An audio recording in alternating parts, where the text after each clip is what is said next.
Good morning students. Online video lecture series में आप लोगों का एक बार फिर से स्वागत है। आज के इस वीडियो लेक्चर में हम लोग कंप्यूटर साइंस के subject code 308 introduction to network security and cryptography में 6 यूनिट ईमेल सिक्योरिटी शुरू करेंगे। तो शुरू करते हैं ईमेल सिक्योरिटी इंट्रोडक्शन।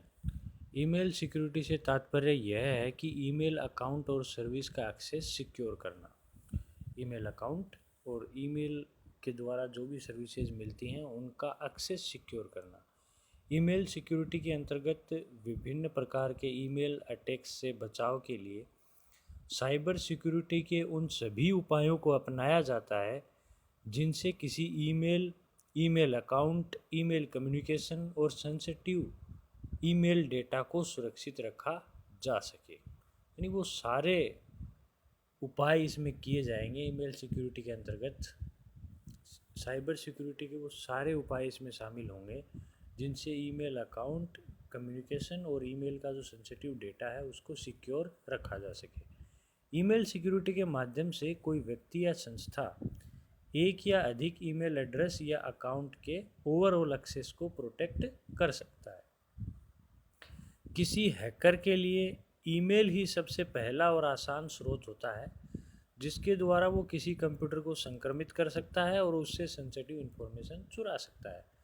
ईमेल के द्वारा आप किसी कंप्यूटर सिस्टम को बड़ी आसानी से हैक कर सकते हैं। तो हैकर हैं वो सबसे पहले ईमेल पे ही अटैक करते हैं, उससे सेंसिटिव इन्फॉर्मेशन चुरा सकते हैं या उसको कोई और नुकसान भी पहुंचा सकते हैं। अब जो ईमेल अटैक होते हैं वो निम्नलिखित दे रखे हैं इसने: फिशिंग, स्पाईवेयर, एडवेयर और स्पाम। ये पिछले यूनिट्स में हम लोग पढ़ चुके हैं, जिनमें ये जो अटैक्स हैं इनमें ईमेल द्वारा मुख्य तौर पर संक्रमित अटैचमेंट्स और लिंक भेजे जाते हैं। इन सारे अटैक्स से ईमेल के माध्यम से आपको अटैचमेंट या लिंक भेजे जाएंगे, सस्पिशियस अटैचमेंट या लिंक, जिन पर क्लिक करते ही ये स्पाईवेयर या मालवेयर आपके पीसी पे इंस्टॉल हो जाएंगे और एक्टिव हो जाएंगे। इसके बाद उस पीसी से किसी भी प्रकार की महत्वपूर्ण जानकारी चोरी होने की पूरी संभावना रहती है। अतः ईमेल के द्वारा होने वाले ऐसे किसी भी अटैक से बचने के लिए ईमेल सिक्योरिटी के नियमों का पालन करना बहुत ज़रूरी होता है। अब हम कुछ रूल्स होते हैं ईमेल सिक्योरिटी के, वो देख लेते हैं। ईमेल सिक्योरिटी इंडिविजुअल यूज़र या एंटरप्राइज, जहाँ पे एक से ज़्यादा यूज़र होते हैं, इन दोनों के लिए ही बहुत महत्वपूर्ण है, बहुत ही इम्पोर्टेंट है। तो इंडिविजुअल यूज़र के लिए कौन कौन से रूल हैं देखते हैं। सबसे पहला तो यही है कि किसी अनजान सेंडर से आई हुई ईमेल में जो लिंक या अटैचमेंट होते हैं उनको कभी भी ओपन नहीं करना चाहिए। दूसरा, अपने ईमेल अकाउंट को किसी दूसरे कंप्यूटर पर ओपन करने से बचना चाहिए। आप अपना ईमेल अकाउंट है वो किसी दूसरे के सिस्टम पे ना खोलें या उस पर ना उसको ओपन करें, वो ही ज़्यादा बेहतर है। तीसरा है, डिफ़िकल्ट पासवर्ड यूज़ करने चाहिए और समय समय पे पासवर्ड को बदलते रहना चाहिए। चौथा इसमें दिया है, किसी दूसरे के साथ कभी भी अपना पासवर्ड शेयर नहीं करना चाहिए। पांचवा है, पब्लिक वाईफाई कनेक्शन से कनेक्ट होने पर ईमेल एक्सेस करने से बचना चाहिए। अगर आप पब्लिक वाईफाई कनेक्शन यूज़ में ले रहे हो तो उस इंटरनेट को यूज़ में लेते हुए आप ईमेल एक्सेस ना करें।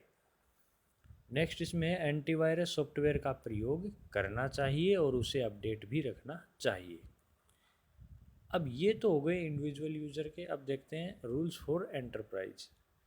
एंटरप्राइज के लिए इंडिविजुअल यूज़र हेतु दिए गए रूल्स के अतिरिक्त कुछ अन्य नियमों का पालन करता है। एंटरप्राइज के लिए जो ऊपर अपन ने इंडिविजुअल यूज़र के जो रूल्स पढ़े हैं वो तो हैं ही, इसके अलावा कुछ और रूल्स हैं वो और ध्यान में रखने होते हैं।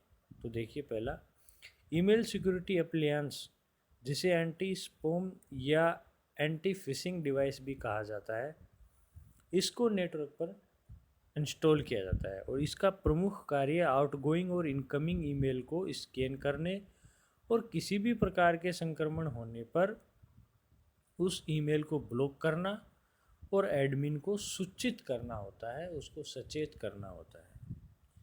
इस जो भी इसमें ईमेल सिक्योरिटी अप्लायंस है, जिसको एंटी स्पैम या एंटी फिशिंग डिवाइस कहते हैं, उसको नेटवर्क पर इंस्टॉल कर दिया जाता है। और जैसे ही कोई सस्पिशियस मेल आता है तो उस ईमेल अकाउंट को ब्लॉक कर दिया जाएगा और एडमिन को सूचित कर दिया जाएगा। नेक्स्ट इसमें दिया है ट्रांसपोर्ट लेयर सिक्योरिटी, यानी टीएलएस आधारित ईमेल एप्लीकेशंस का उपयोग किया जा सकता है किसी भी एंटरप्राइज में, जिससे ईमेल कम्युनिकेशन को अनक्रिप्ट करके अधिक सिक्योर बनाया जाता है। यहाँ पे एनक्रिप्शन का यूज किया जाता है ईमेल को सिक्योर करने के लिए। तो ये था आपका ईमेल सिक्योरिटी का बेसिक इंट्रोडक्शन। धन्यवाद।